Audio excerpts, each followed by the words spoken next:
Hi guys, today we're talking about the Scream franchise. Today we're going to be joined by Ryan, a Scream connoisseur and host of Silver Screen Unseen. Ryan, do you want to introduce yourself? Hello. I did a wave. I don't actually know if this is video or not. Yeah, it is. Oh, we should have switched. Yeah, I hope you're okay with being recorded. I guessed it was. Yes. Hello. Yeah, I'm Ryan. We met through like film, Twitter and podcasting and stuff. So you guys featured on my podcast a few months ago. So I do Silver Screen Unseen, which is like a new thing I just launched myself this year. But I'm kind of part of an Earful podcast. So those guys have been going for a few years. They kind of do music interviews, so they chat with bands. Also, like they love horror, so like every time they get a guest on, they say like, "What's your favorite horror movie?" Stuff like that. But then they get some like horror guests on as well. Like they had the dude that played Art the Clown, and the dude that painted the Nightmare on Elm Street original poster. So yeah, it's very like horror podcast based thing. So I've got my podcast over there, and we do like a deep dive into films. Not always horror, but you know, bit of a horror fan, so most of the time those creep through.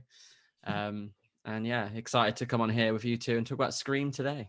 Well, we were on Brian's podcast that you mentioned earlier this year to talk about Nightcrawler, and towards the end of that episode, we ended up talking about Scream because we discovered a shared passion. So of course, I think I talk about Scream today. Every day. Yeah, exactly. And of course, with the new film coming out next year and the trailer recently coming out, it just seemed like perfect time to talk about Scream. So obviously, the best place to start is with the first film. And Skye, I know you're nervous, but I'm throwing it over to you because you recently watched it for the first time. So right. First time. Listen.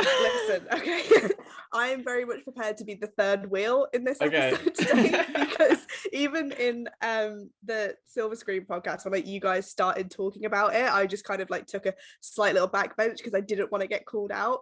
I have seen it before. I've always been aware of it. I couldn't have not been being friends with Lyanna, but I've never like fully sat down and watched it from start to finish. And watching it this morning for technically the first time properly, I am an idiot and I don't understand why I didn't watch it sooner. I'm also really stupid and I didn't realize that it was literally like a horror fan's wet dream. And I was like, I understand why a lot of people like it now. Yeah. And I still haven't seen the sequels. Okay. So I'm really interested to hear. I'm more going to be a learner today. I'm really interested to hear about what you guys and why you love it so much, because I know that it's like notoriously loved and not just by horror fans. Like if you say to anybody like, you know, what's your favorite scary movie, a lot of people say Scream, and they won't even necessarily like horror, but that's always the one.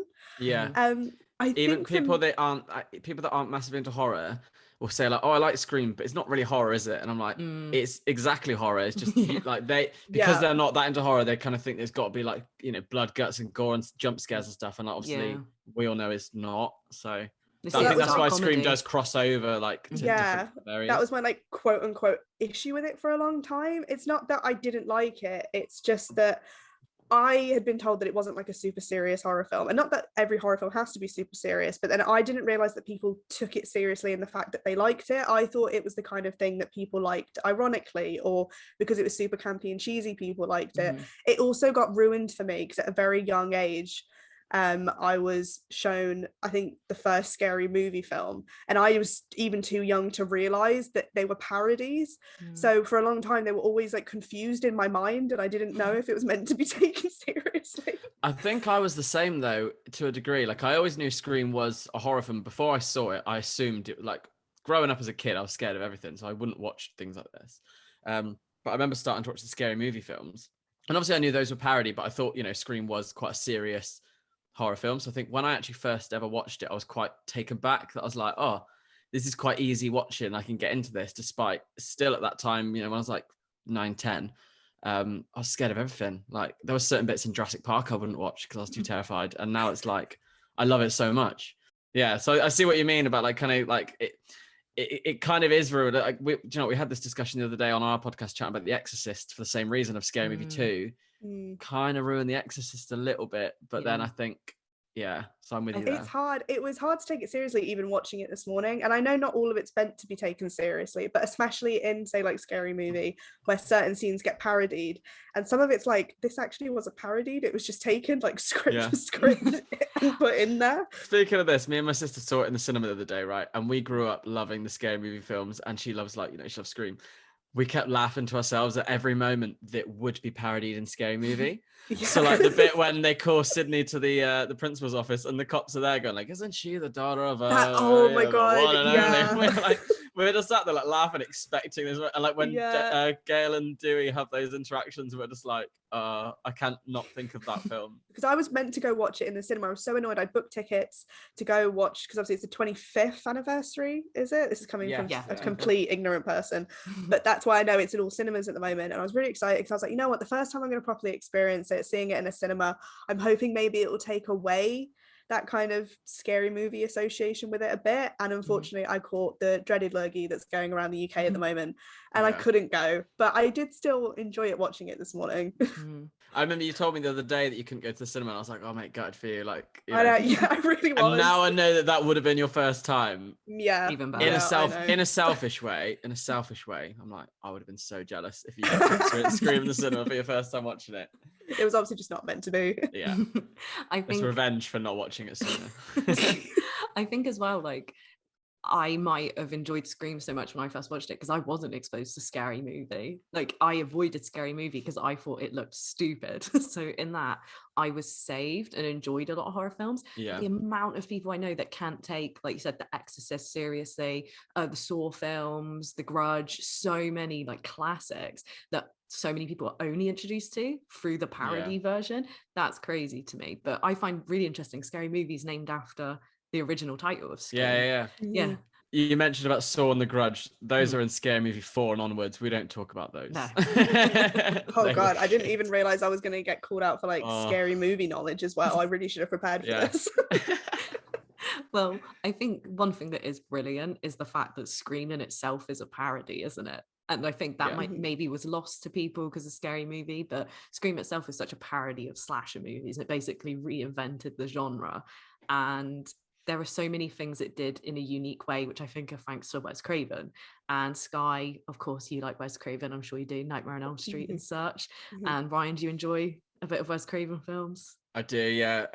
I mean, there's a few I've not seen, but I do love Nightmare on Elm Street. Red Eye, really love that, which isn't a horror, it's more of a thriller one. I don't know, have you two seen Red Eye? No, it's more recent, isn't it? Oh, it's so good. I mean, well, it was 2008. 2000s, yeah. It was fucking good. It's only like an hour and 15 minutes as well. Like, I love a short banger. Some of his other classics I've not seen. Like, I've never seen People Under the Stairs. I think I've seen The Hills Have Eyes, but I don't think it really did much for me. I'm an idiot. I didn't even realize that he did The Hills Have Eyes until maybe a couple of years ago. No, to be honest, same. To be honest, when I was watching it and it came up like director Wes, because I was just watching it because I thought, I've got to watch this film. But what's the other? Oh, so there's one that I've got to watch this week actually. Wishmaster. I'd never ever heard of it, but it's on. It's the final film in our horror fest. And yeah, I'd never heard of it, but I've got to watch it this week. I'm not gonna lie, I looked at some pictures, it looks a bit shit. But I'm like, I've got faith in Wes Craven, I'll give it a go. Yeah, he has such an extensive filmography. I think it's so interesting how he could do some stuff which is just pure shit, and then things like Scream and Nightmare. What I find really interesting as well is before Scream, he did Wes Craven's New Nightmare. I'm not sure if you've watched that, Ryan. I literally watched it about 2 days ago. Brilliant.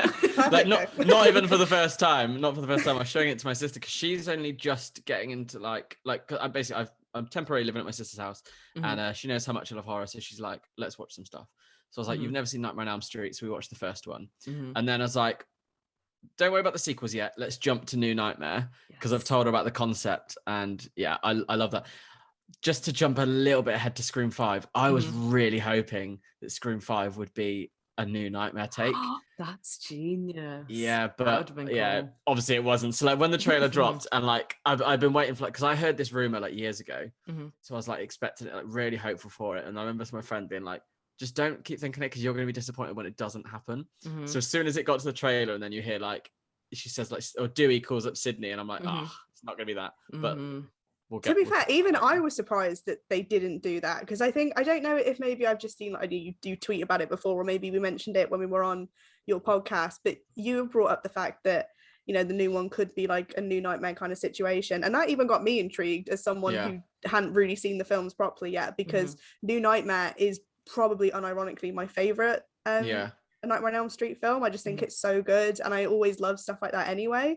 So it did really just surprise me that nobody actually thought this could be a banger to do it this way. Yeah, because like obviously Wes Craven's passed away, so this is the first film without him. What a way to honor his memory than to like include that Scream is his legacy and he's passed away. Like, you know, be in the present times of Wes Craven's now passed I don't away. know if maybe it was the opposite, where they didn't know how they could do it without Wes Craven. Maybe it was an idea and they thought, how could we do this without him?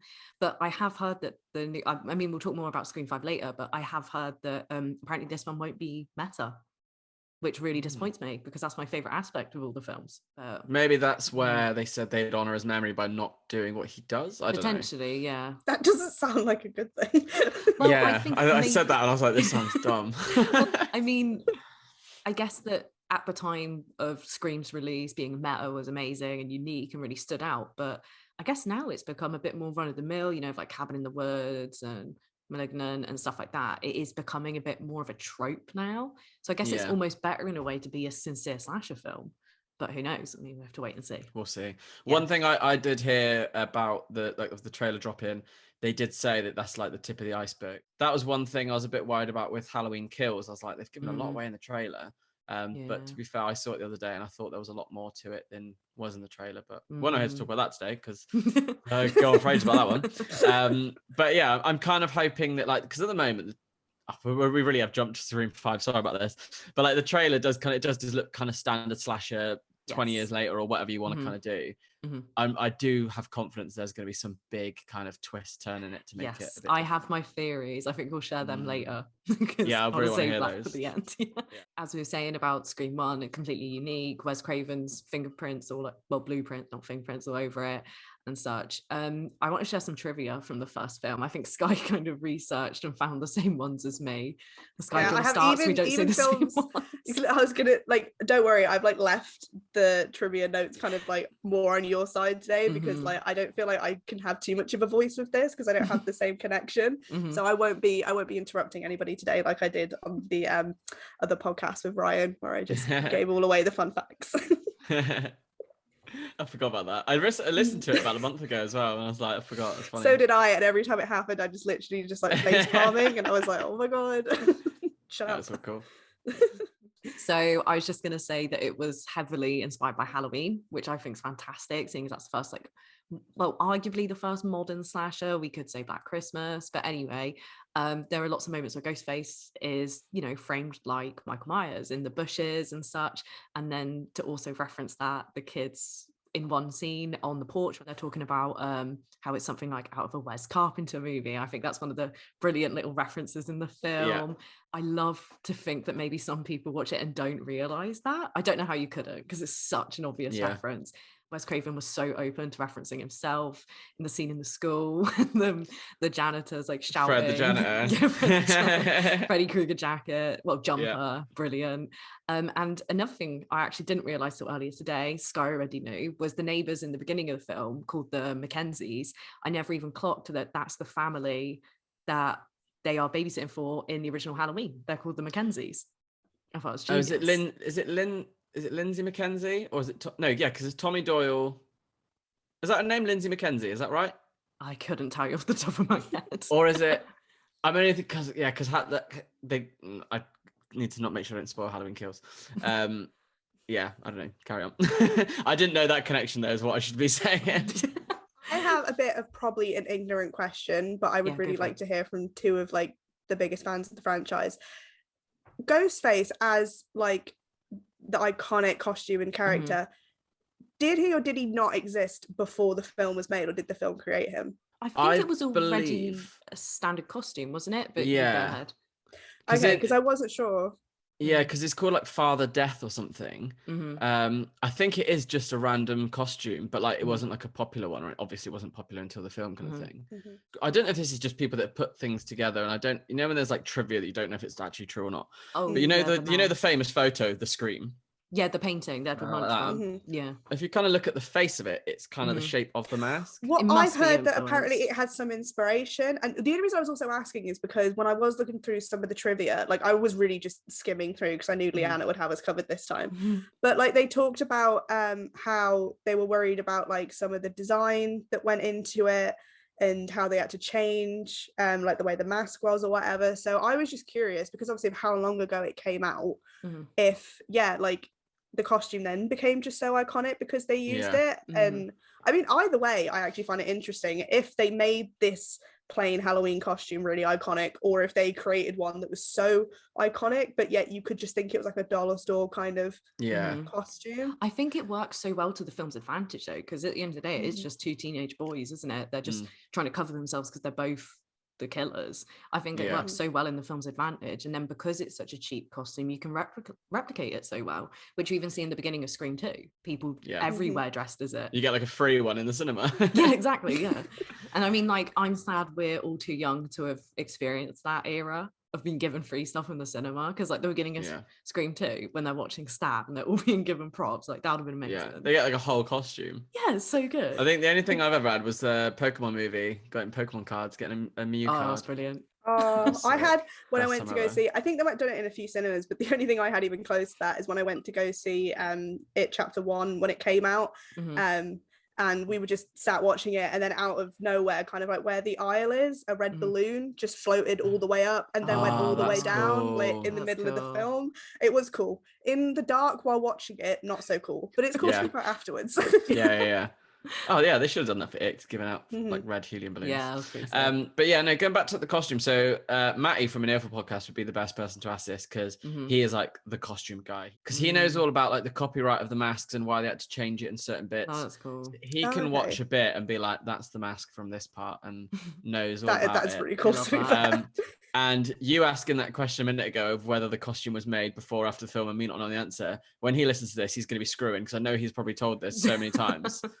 He's like Rain Man of costumes, and I'm just like, yeah, goes in one eye out the other. I'm like, yeah, cool film. Thought I was in the right place to ask, obviously not. Yeah. Also, to just say about the Scream 2 opening, you were saying about everyone being given the costume itself. Surely that is stupid to think, oh, these people were killed in real life by people in this costume. Let's hand out 1 million of them at the screening that's based on that real life event. That would happen though. You know it would happen. Kind of going back to like what we were chatting about when we were talking about like films about serial killers. Imagine that Zac Efron Ted Bundy movie, right? Yeah. Imagine that went to the cinema. Imagine if they started giving out fucking Ted Bundy masks on the way in. We're like, what the fuck are you doing?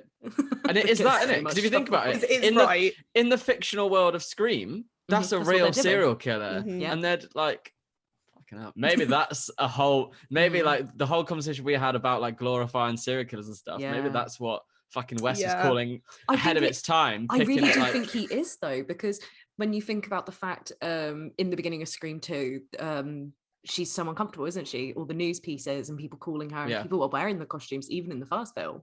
Like, it's definitely pointed out at that all this real life events, they need to be taken a bit more seriously, but in such a like light-hearted way, which I think is like why Wes Craven's absolute genius.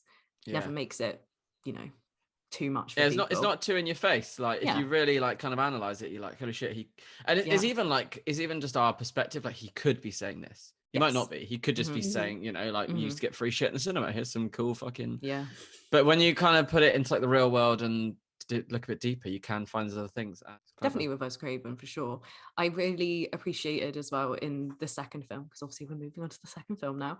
I appreciate the bigger scale, because, of course, the first film, the second half takes place pretty much entirely on one set, the house. And then in Scream 2, we move along. It's only like, a year later that the film was released, 97. We've moved along with the characters in college. So, of course, it's a bigger setting, new characters. Yeah. And I love how meta it is in that it calls attention to that. Like, Randy's very aware of that. And I'll just say, I think Randy's better in the second film than the first. I don't know if that's 100%. A controversial opinion. Love Randy. He's honestly one of my favorite characters in the whole franchise. Yes. But yeah, he really shines so much in number 2. You can then appreciate I liked him in number 1 anyway, but you can appreciate going back, you appreciate him more. Saying that about the one scene, I kind of totally forgot this until I watched it in the cinema the other day.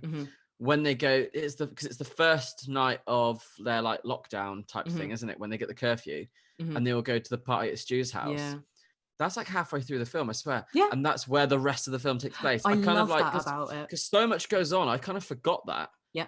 Until I kind of realized, like, hang on a minute, this is literally the night is all going to go down. And like, I mean, I had that when I was watching it. Sorry, I was just going to say, because like I had seen it before, just not paying attention to it. So I knew pretty much like what was going to happen, who was in it, where they were. So when I was watching it this morning and that came on like halfway through, I was like, oh, okay, do I just not remember how it ended then? Not realizing that like it takes place almost in like real time. Yeah, so much more tense. Yeah. I think I could talk for hours about Scream as a masterclass in like pacing and weirdly geography in a film, because when you think about that one setting of the house, they just design that so well, the way that characters are walking around it, when Sydney's being chased around in the upstairs, then when you have the delay with the camera in the van and then in the building, that's genius. Like whoever thought of that is a mastermind. But everything about it, the pacing's brilliant, and I think that is actually something that is lost in the later films. But I will say for, say, Scream 2, the one place they do that well is in the sound booth scene. I think that's like one scene in it which I think really calls back to the first film. But obviously, Skye, you haven't seen Scream 2 yet, have you? I haven't seen them, but I know the plots of them. Not to like. So do you know who the killers are?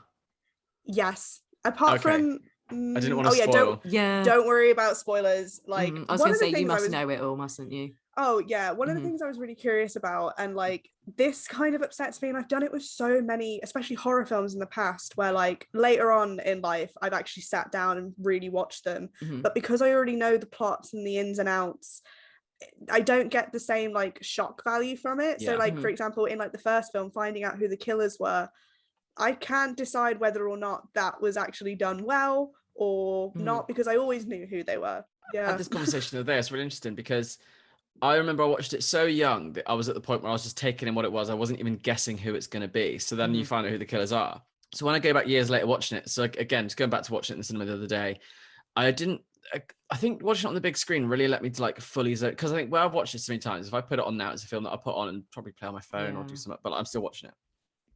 Watch it in the cinema, fully took it in, like again. It's almost like the first time watching it again, even though I know what's coming in. But I didn't realize how heavily they lean on it potentially being Sydney's dad, like finding his car in the woods and stuff, which is obviously, you know, Stu and Billy orchestrated it. But like that kind of just went through me like so many times, rewatching it over like the last sort of 15 years since I first watched it, because I already knew what was coming. Where was I going with this? I can't remember. We're talking about killers in the films. Yeah, like it just. Oh yeah, because Skye, you were saying that you kind of knew like the ending and stuff. Yeah. I was kind of just agreeing with you. Like I kind of I had the same thing where like I kind of but try and look at it differently. Yeah, it's just a shame. I wish I could wipe my mind from it. Like one of the franchises that I didn't have this with, and it's really weird how I didn't, but was like Saw, especially like, so spoilers for Saw if no one's seen the Saw films, but especially with the first one, I didn't realize that obviously he was in the room the whole time and everything like that. But it's so weird that I didn't, because kind of off on a tangent here, but I went on a holiday to America when I was really young with my family, and just one day me and my dad decided to go out and enjoy the weather. We had a walk around, and I don't know why, but he decided to explain the plot of every single Saw film to his 13-year-old daughter. And yet when I actually came to watch them maybe 2 or 3 years after that, I didn't remember anything he had said. Yeah. And it didn't get spoiled. So I'm glad it didn't happen then. But then it's weird for some stuff that I watched. Probably I would have watched, well, not properly watched it, but come across Scream a bit older. Sometimes I can remember stuff and I can't. I don't know. I don't know if I'm just calling out my terrible memory here. It sounds like in there somewhere. It sounds like a dark time being 13 and being told about all this brutal death in one go. Yeah, I'm just glad I remember that he was talking about a film, and I don't just have these really unsubtle memories of my dad telling me about these horrible, brutal traps. I remember my dad showing me and my sister Saw, and we just like jaws on the floor at the moment where Jigsaw like. Weren't you like really young? Yes. As well when you watched it, yeah. I wasn't that young. But yeah, no, he showed us Scream as well. Same reaction. I'm so happy I watched Scream when I did. And, you know, arguably, understandably, too young, but it meant I got that surprise, because I think a lot of people later on, you know, if you were on Tumblr at all, or like Cherry Twitter, everyone loved Billy. Yeah. Everyone posts photos and videos of him. And I mean, I'm not being funny, him covered in like blood holding a knife, you're kind of going to gather it was him. So people post these screenshots and GIFs that's like, oh, out of context, no spoiler. Yeah. Because the Billy GIF is always popular. It's like when he's like doing that with the blood, like licking Corn his finger. syrup. But to be fair, in recent years, Matthew Lillard gets all the attention now, doesn't he? Everyone, he is big nowadays. I think he's more of a Gen Z type, isn't he? Yeah, because the kids that grew up with Scooby-Doo and then realised actually he was pretty fucking cool in the 90s, and he still does. My friend met him yesterday. What? Yeah, fucking so jealous. He was at that horror convention in Manchester. And yeah, he's got a photo of him just stood between Billy and Stu. So unfair. So jealous. Yeah. You know, it's hard to see people living your dreams. You know, though, it is a big part of why I think a lot of people love the original more than any of the other films is because Billy and Stu. They're like one of the best parts of the entire film. Like, so many films don't have great villains, and considering they're not monsters or anything like, you know, they're not Michael Myers or anything. They are just in this costume that every villain throughout the franchise wears. They're still the ones that are so attached to it. Like, does anyone ever remember the villains from 2 or 3? No one talks about them. I do with 2, but like literally as when I loaded onto here a minute ago and I have my phone in my hand going, I'm just reminding myself what happened in the Scream 3. Like, because I know it, but like 3 is the one I always forget. I don't know why, like, because it's not even my least favorite. Spoilers for later on if we're going to rank them or anything, but I do like it. I just kind of forget the end. Yeah, I love Scream 3, weirdly. I do like it, and it's like it's super meta, obviously, because like it's, you know, they're filming the film whilst things are happening. Jay and Silent Bob are in it, so how the fuck can you dislike that? And of course, oh my god, Carrie Fisher, she's in it as well. Yes, little cameo. I love the moment when they're looking at her so shocked, and she's like, "Yeah, I know I look like her. I was up to make Princess Leia too, but I didn't fuck George Lucas." That's like the best bit of the film. Oh my god. I just love that Wes Craven's like being like universally liked them, because obviously notoriously sequels, I wasn't sure because they are in comparison to other franchises. Well, this is what I was thinking, because like I know that, again, like I said earlier, that this franchise seems to have its place in a lot of different people's lives, like no matter what you kind of like. And not having seen them myself yet, I can't make a judgment. But a lot of the time when it comes to sequels, I like sequels even if they're really, really bad, because if they go super campy, I can still get with it. So like, just from hearing what you guys have said, it sounds like they don't go that way with stuff. It sounds like they get a bit more serious. No, God, no. Opposite. No. Scream 3 is just ridiculous. So I think a lot of people like Scream 2, don't they? I love Scream 2. Yeah. Some people prefer it to the original, like a few people do. And then Scream 3, I think most people agree, is the weakest one out of the original trilogy. Yeah, definitely. The concept of Scream 3 I love, because like the whole thing about it being meta. So Scream 3, Skye, like I mean you've read it, but just to kind of say, it's like the plot is like they're filming a new Stab movie, which is the franchise based on the original killings within the films, and then a killer comes and starts getting the actors. So it's kind of a bit New Nightmare-ish. Yes. But it's still within the fictional world for us, the audience of the film. It's like on paper that should be great, and I do like it. But there's just something about Scream 3 that just loses a bit of the charm, I think. I think it's because you've just lost so many iconic characters by this point. Yeah, so you've only got the main 3, yeah, I think. Is there any other returning? I mean, Cotton comes back a little bit. Yeah. Obviously, but then he's only a character from Scream 2 onwards, so still technically he's not an original one. What I find really fascinating as well is Cotton only being in the beginning of Scream 3.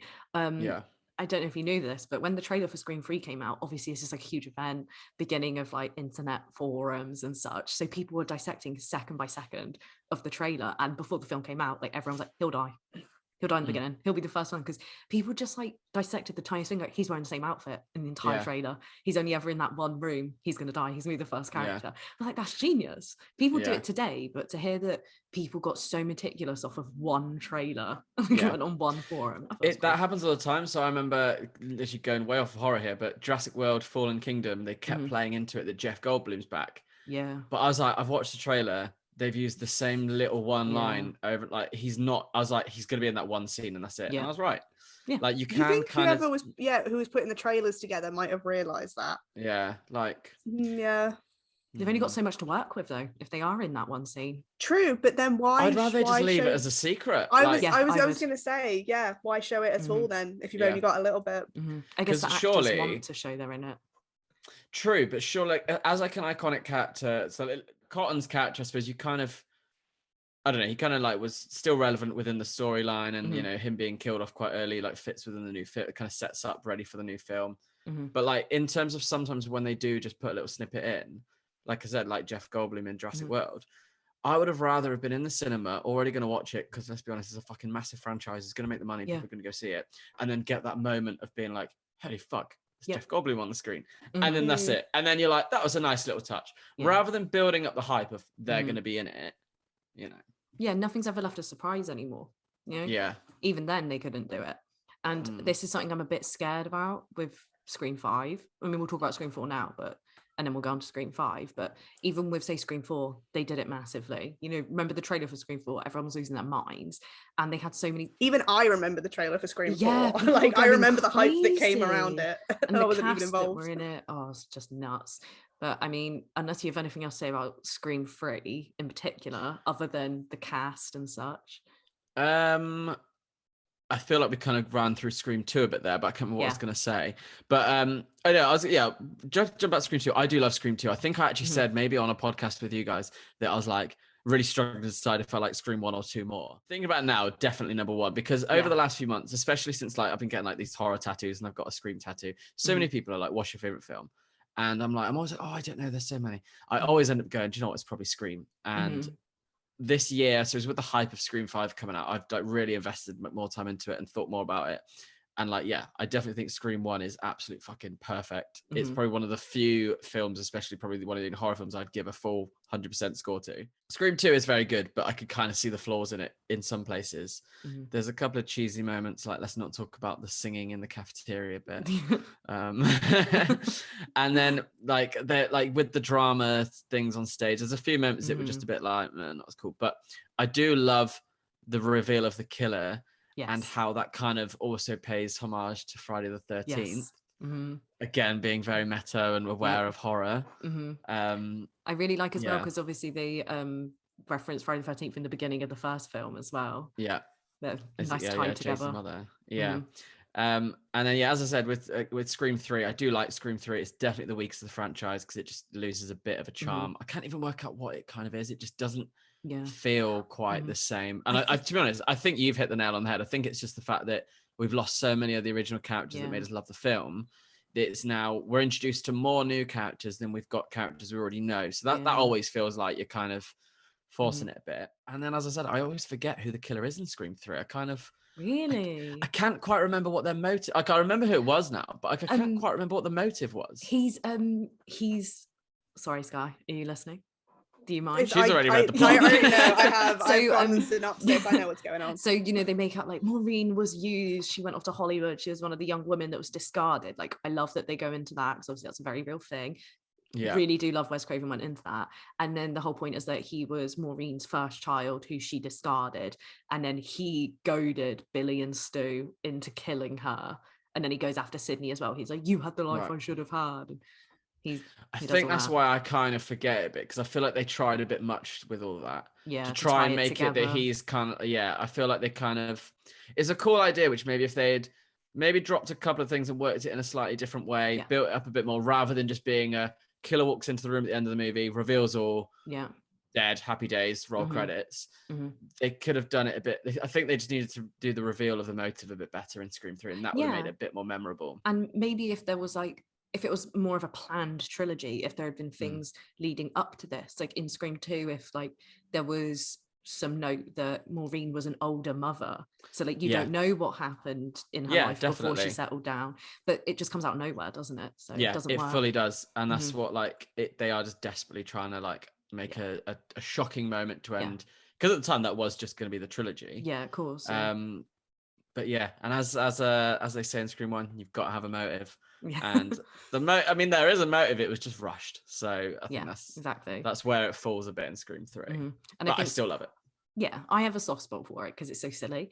And I think that's where some people don't enjoy it. They think, oh, it just went so ridiculous. It's so obvious that it's aware it's doing it. I think it just didn't work for a lot of people. You know, lean more into like its comedy side. And I think the first two films have a lot of like dark humor, whereas Scream 3 is just humor. There's nothing dark about it at all. Yeah. So I think that's that went wrong. Yeah, because like even the characters aren't even like believable humans in a way, because they're all actors and actresses. They really play on the whole like almost dumb Hollywood kind of vibe of them being a bit fake, and you know, even like, yeah, which is kind of what I love about it personally. Yeah, but it just it makes it less. It does make it more comical, doesn't it? Because you don't give a shit about these characters. In a way, you could almost say Scream 3 feels like a scary movie film. Yeah, it's got that silly tone and it's so self-referential and such. But I have a special place in my heart for Scream 3. I'd have been happy for it to end there. I really would have. But then, of course, they did Scream 4. When I was looking at the plots of the film, the films I haven't seen, I'm actually not sure if I looked up the plot for the fourth one. But like, it's the one that weirdly I remember the most growing up, because it was the one that like when it came back, it was such a big thing. And I even remember my dad like talking about it and how like he was like, oh, you know, Courtney Cox is back doing this, doing that. And obviously at that point I had only known Courtney Cox from Friends, because I still hadn't seen Scream properly at that time. So actually, weirdly, the more I think about it, when I first saw the trailer, I didn't realize it was the continuation of a franchise. I think I thought it was like this new kind of horror film that came out that I wasn't really paying much attention to. And I just have this image of like in the trailer of Courtney Cox being crouched down somewhere, and that's kind of all I remember about it. With Scream 4, I was just thinking, I don't remember if I saw it in the cinema or not, because I would have been about, I think it came out in 2010. So I would have been 17. And they're only 15 rated over here. So I would have been able to go see it. And I would have already been a fan of the trilogy, because I remember I got into Scream when I was 11 or 12, because I remember the friend in my street that we'd watch it on Channel 5 on a Sunday night, or Monday after school, because he'd record it on a Sunday night. I don't remember if I saw it in the cinema. Like what you mentioned earlier, like saying about when the trailer came out, and I'm thinking about like, I don't remember the marketing and like the hype for Scream 4. I remember it being a thing and wanting to see it, but I don't remember like the first time watching it and stuff. And then I'll be honest, the first time I watched it, because I didn't have the nostalgia of the trilogy that I've like, you know, that kind of almost ignited my love for horror as a kid, and it felt new. I didn't love it so much, but then it is one that when you revisit it, I do think it's a very good addition to the franchise. And we were talking about the what they've thrown in with like the kind of the family connection of Scream 3 and the reveal there. I feel like they do it again in Scream 4. I kind of feel like it's a little bit better. It's a little bit more believable, I think. Because it's her cousin, isn't it? I don't know. See, this is another thing where I just don't understand. If you think maybe I want to do something further down the line, why don't you just throw in a sentence which makes it more believable? So like I said, you could say, oh, Maureen had children later in life. Like you could have said something like, one of her parents had siblings, then it'd be like, oh, okay, she has cousins. Like, it just, I don't know, all those kind of things make me so frustrated. Exactly, isn't it? That like, well, like you guys just said that, I didn't even realize until you said it that it was only whatever planned to be a trilogy, which kind of makes sense, because I did watch the trailers for all of them, and then when I was watching the trailer for the third one, it went from like the origin to the sequel to the final. And so I imagine a lot of that was like, you can't really get around it too much unless you pre-plan for all these sequels. But obviously, despite the fact horror notoriously gets multiple sequels, I guess you couldn't go too far. I'm trying to defend a film I've not seen, so I don't even know if I even like it. It's so interesting to me to think that usually when there's this many sequels or they come back years later, it's a cash grab. But Wes Craven directed all 4. Like he came back 10 well, Scream 4 came out in 2011, so he'd come back after 11 years to do Scream 4. That's crazy. You never get that. Like even I noticed in the Scream 1 when in Drew Barrymore's scene at the beginning when they're like, oh, Nightmare on Elm Street, isn't that like, you know, the one with the guy with nice fingers, whatever. He's like, is that your favorite scary movie? He's like, well, the first one was, but the sequel sucked. It's like, because Wes Craven didn't direct the sequels.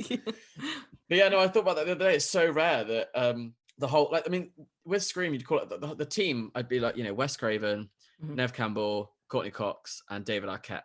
All 4 of them are in all 4. And obviously, you know, Wes has now passed away, so he's not involved in Scream 5, but the original the cast has still come back, and like you never see that. You know, like Heather Vanderkamp left the franchise for Elm Street and came back eventually. The Exorcist, I know they're planning on bringing that back, and they're getting I can't remember the lady's name, but Linda Blair. Oh, the mum. They've not said about Linda Blair, but the mum character's going to be in it. It might be. I was thinking about this today. I've got a theory of what might happen. I think because they're doing a whole new trilogy, and they might bring it back. I don't know. I've got an idea, but it's just in this franchise that we're talking about. It's so rare that you get all of them come back. And well, that's why I wondered why maybe it was one of the reasons that it was like notoriously loved among all different varieties of people, because you don't, like I said, you really don't see that. And it's because a lot of the time directors get changed, and you know, some people weren't happy with the way the original one went, or they just don't want to reprise their roles. And I just feel like, even if, because I do plan to watch them, it's a shame that it will now be after this episode.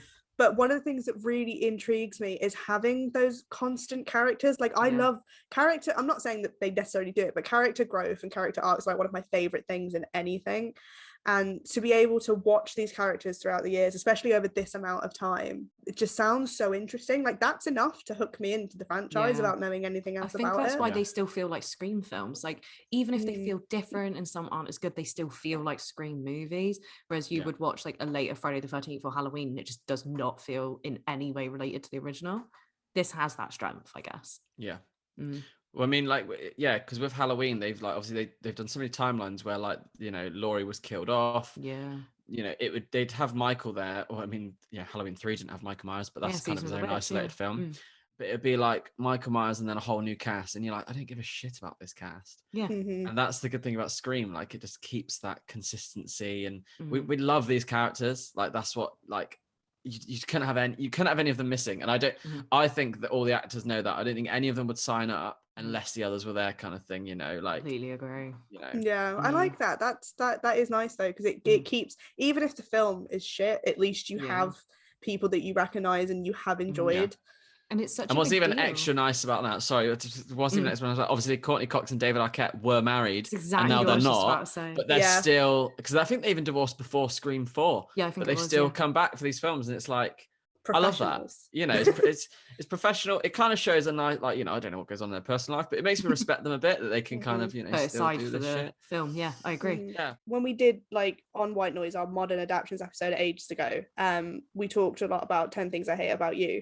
And one of the reasons I think people like that film so much is because you can tell that all the cast, like, on set really enjoyed working together, had fun together. And like, the impression I get for the Scream films is a very similar thing, that, like you said, you wouldn't, as much as obviously it's a job, you're getting paid, you wouldn't keep coming back again and again and again. Even if, say, one of the films got really bad reviews or whatever, if you didn't enjoy doing it. And even with horror, it's so nice to, you can tell on screen, you just can. It's the same thing with like romance, and like, if there's no chemistry between the leads, you can tell. It's very rare that it will just work anyway. So I think it just, it comes across. I think it's not just the cast, I think it's their respect for Wes Craven as a filmmaker. Like, I don't know about you guys, have you ever watched the Never Sleep Again, the really long documentary about all the Nightmare on Elm Street films? So it's like 7 hours long. It's like an hour for each film, and they got like everyone to come back just because of how much they respect Wes Craven. And all of them, they're just talking, oh, Wes would do this, Wes said that, all these things. Yeah, I have to watch that. Yeah, it's really, really good. And it's how they located the guy who was in Nightmare on Elm Street 2. He was like hiding away in Mexico I think somewhere. You have told me about this before. He was like outcast from America after that film, and they found him, and then that's when he made the documentary Scream Queen about how he was outed as being gay and all that such. But yeah, highly recommend. But in it, you just hear the high praises for Wes Craven the whole time. And I think that's why they just come back time and time again for these films, especially with the new one. Wes isn't even around anymore. Like you said, he passed away, but they still come back like in his memory. And a lot of them actually said, didn't they? They only agreed to it when they knew that it would, you know, be something Wes would have been happy with. So I'm hoping that means it's respectful, but we'll see. Because I mean, Wes made Scream 4. And I do not enjoy Scream 4. Can you imagine though, like, how nice that must have been? Like, because like we said about Scream, the trilogy was made as a trilogy, I suppose. Like, I mean, maybe after the success of the first one, like, it's gonna be a trilogy. So they knew they're gonna be seeing each other quite a bit, and they were quite close together. And then there's like what, like a 12-year gap or something? Like a decade. 3 and 4. Can you imagine that moment, the first day on set of Wes bringing those 3 back together? Just how fucking nice that'd be. And then again, on this new one, obviously Wes isn't there, but can you imagine just for the 3 of them being back together to do something which they think is on, like, you know, that's so sweet. Yeah. I really hope it's good. But before we talk about Scream 5, I do say, maybe let's talk about our thoughts on Scream 4, because that might lead us to what we're thinking about Scream 5. So I don't hate Scream 4. It's definitely, it's got less for me than any others. Maybe the nostalgia, maybe just like I don't have that kind of attachment of like watching those three over and over again for years, and then I've got this new one to add on. But there's not as many memorable moments. I like that they is a bit more modern, so like, you know, is like even before like the now like streaming thing, but people were still had like video cameras like everywhere. It's like, oh, the killer's now like filming the murders and stuff, because that was kind of a Yeah, that was cool. That was definitely yeah, call it a thing. Like I said, I do like who the killer turns out to be. I think it's weaved in a bit better than it was forced in Scream 3. Still agree with you though, because there's obviously no comment of her ever having any other family members. But obviously you're introduced to her. It's not like a twist at the end, go, oh, by the way, I'm your cousin. Yeah, is at the start of the straight film away, like, yeah. you're Sydney's cousin. I do agree in And that then way it works better. Yeah. So then when it then gets to the point, and she's got a motive, like, and she explains it well, you can see it. I think that was quite cool. But again, it just doesn't. Yeah, it's not as great as the other trilogy. I do like that it's meta in its own way. You know, people trying to be filmmakers and be avant-garde and like be auteurs and stuff like that. That was cool, because I like that it's like kind of critiquing like film bro culture, like film school students and stuff. But what I found weird about that is they did have some strong characters and they got rid of them. So it did like the complete opposite to the originals. So I know a lot of people loved Kirby. She was a fan favorite, wasn't she? Played by Hayden Panettiere, who at the time was, you know, on Heroes fame. So people were like obsessed with her. I was huge. I was like, that was like biggest crush as like 16-year-old. I loved Heroes so much. So to see that she was going to be in this, I was like, okay, interesting. She's going to be in a Scream film. And she was like the best bit. And then, like, Skye, did you say you see the Scream 4? I have the plots, they're all there. Like, you're not going to be spoiling it. So essentially, you know, she's killed off and she's like the best part of the film. Like, they bring back Scream with one really cool fan favorite character. Let's get rid of her straight away. Yeah. Like, that makes no sense to me. But I don't know, did they have plans to do more? But... Yeah. But they're talking about fan favorites, because everyone like, that's why I got confused then, the police officer. Everyone liked the blonde police lady. But I don't remember her doing that much, but she's coming back in Scream 5, isn't she? Because the fans liked her so much. I'm like, out of all the characters, like, you know. Like, I liked the teenage boys as well. Like, they were creepy in like a Billy and Stu way. I like that, you know, in some ways it seemed like they were trying to recreate Billy and Stu, but it was kind of obvious they were doing like their own spin on Billy and Stu. I liked that. Like, it has its perks, I guess, the film. Yeah. I got excited a minute ago because I totally forgot. And what I think is one of the better intros, the intro to Scream 4. Yeah, the cop outs. Oh my God, so good. I forgot about that until like just this moment. That's why my face a minute ago. And I was like, I just remembered that moment. So fucking cool. So obviously it takes the Stab franchise and then plays on the joke of how ridiculous it starts to get. Yeah. Almost like, I mean, it kind of goes on to like the Nightmare on Elm Street franchise, which obviously Wes Craven's other huge project, that they did just get progressively worse and ridiculous. So like the with Scream 4, the meta is there in full force, especially with that opening, I think. I like that it can mock being meta as well. Yeah. You know, because like I was saying earlier, like meta was not a unique thing anymore. Like even a few years ago, it was just not a big thing. Even by Scream 4, it was not a unique thing anymore. So of course they take the piss out of that in their own way. Yeah. And I'm really interested to see how they're going to do Scream going forward. They don't have any really interesting, unique characters to bring into this film, unless they bring new ones with this film. But I'm not sure in the 5th film people are really going to care that much about a new character. No, I'm really hoping this is the last one. Yeah. I'm fully excited for it. There's not even a part of me that's like, oh, they're just milking it now. Like, I really want this film, but I do hope it's going to be the last one, because otherwise I fear we're going to get to the point where the actors are going to get obviously a lot older, where they're not going to be able to play like a few years later. Yeah. And I do worry that a franchise I've grown up and loved, I don't want in 20 years, 30 years time them to redo it and like make a sequel from the first one and have like Nev Campbell, you know, of only having that one incident, you know, like Halloween, how they have loads of sequels, but now they've rewrote it, and now, you know, Laurie's story arc is just from that first film. Genius, yeah. Which I love. I love how they're doing it at Halloween, but I don't want them to do it with Scream, because I've grown up, like, Scream is mine. You know what I mean? Like, we grew up with that one. Halloween was like before. You're more likely to get a remake than anything else. Like, even from just, I don't think, but think about it. They could have remade Scream, but they made a 5th film, because I think they know that it is still too soon to remake Scream. I agree, but I think it's like what Ryan was saying, the fact that, you know, the actors are still of an age where they can come back and do it, you know, eventually, like say 10, 20 years time, they're not going to be. And if people still want to that's when it will become more of a cash grab.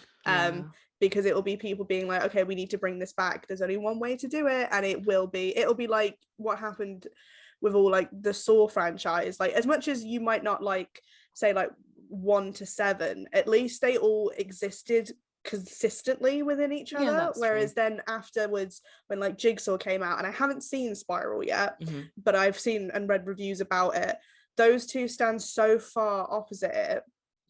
Because they lost kind of the connection that went all the way through them, and I would imagine the same thing would probably happen with Scream. Not to predict a terrible future. Well, I mean, that's happened for me with Scream 4. I mean, a lot of people say not, but that is what happened for me with Scream 4. So to then see Scream 5, which is another 11 years later, it feels so long and dragged out now.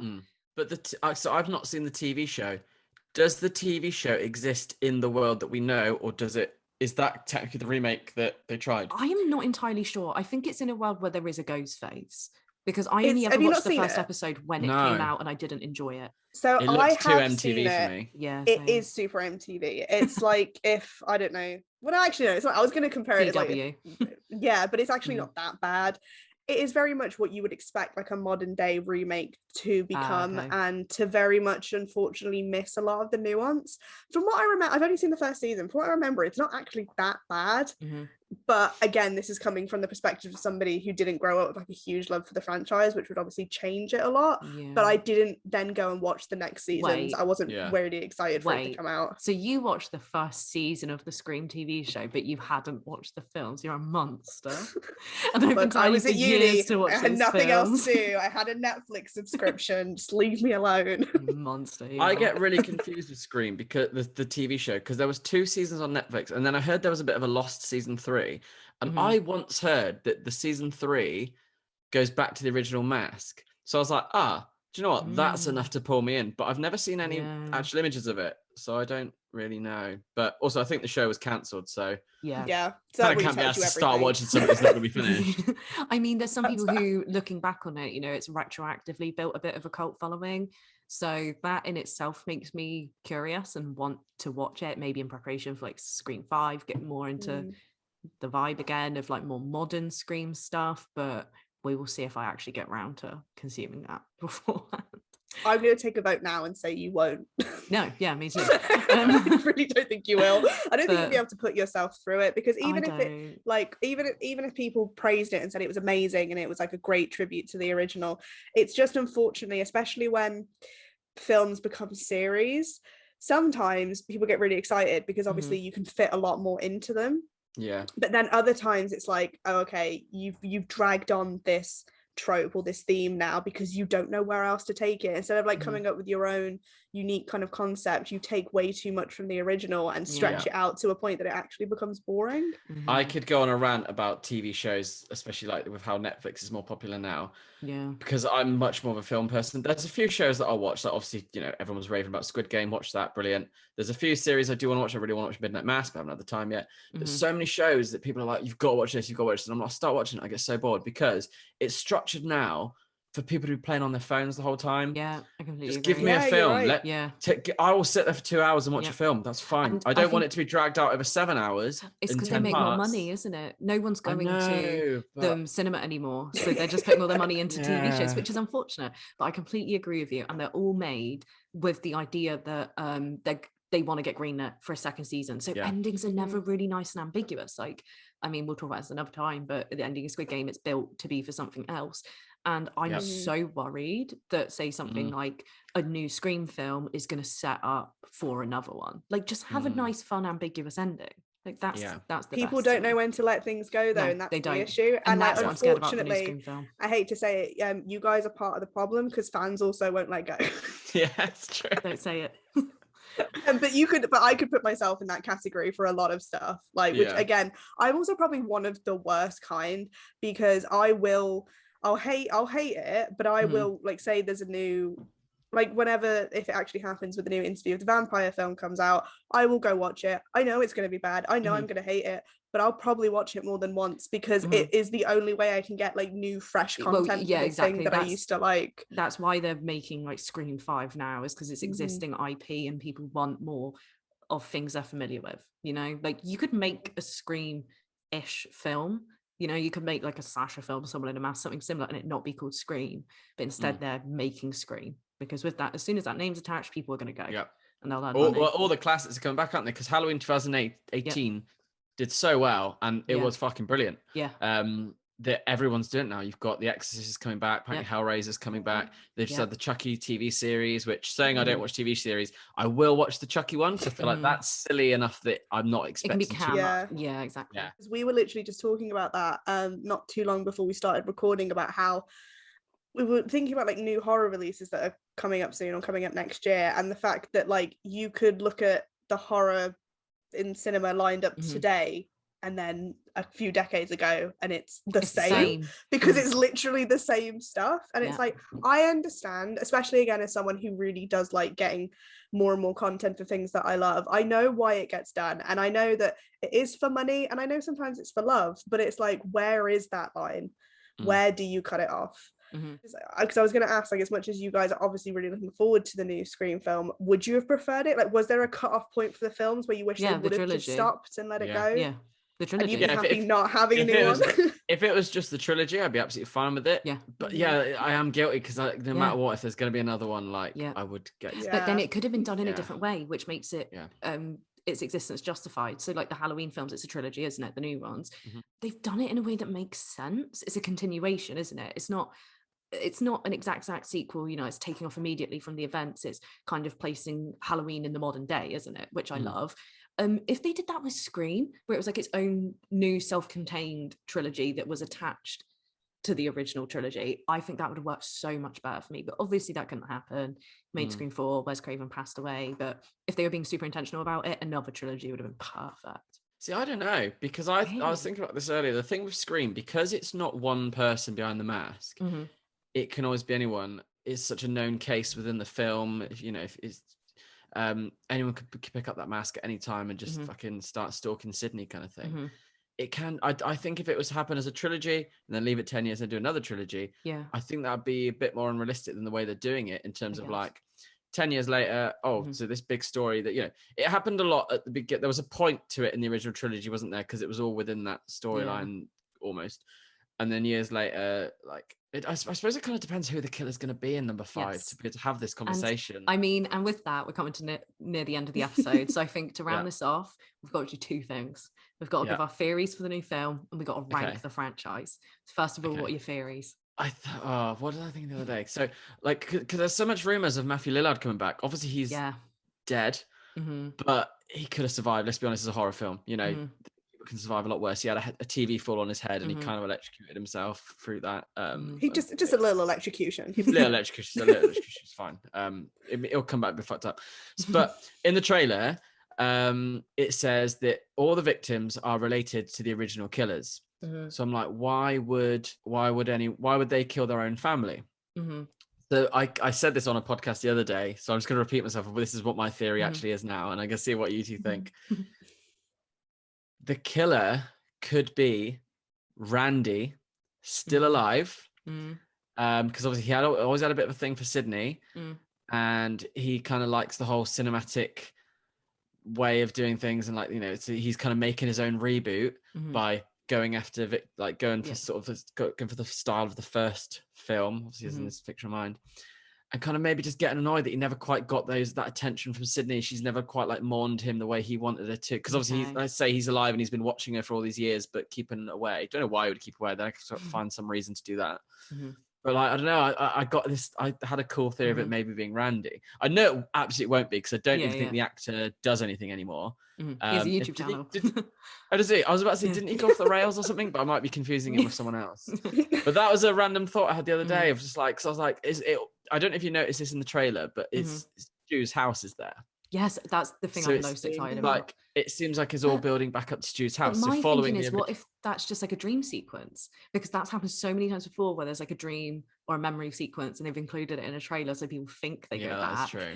So, keep an open-minded. Yeah. But to be honest, I'd like that. So it's whether they learn from what you were saying, if they learned from last time about actually paying attention to what's in the trailer, exactly, and not just giving everything away. Yeah. Well, I think trailers are getting smarter for some horror films, so I'm hoping they've gone the smart route, but we'll see.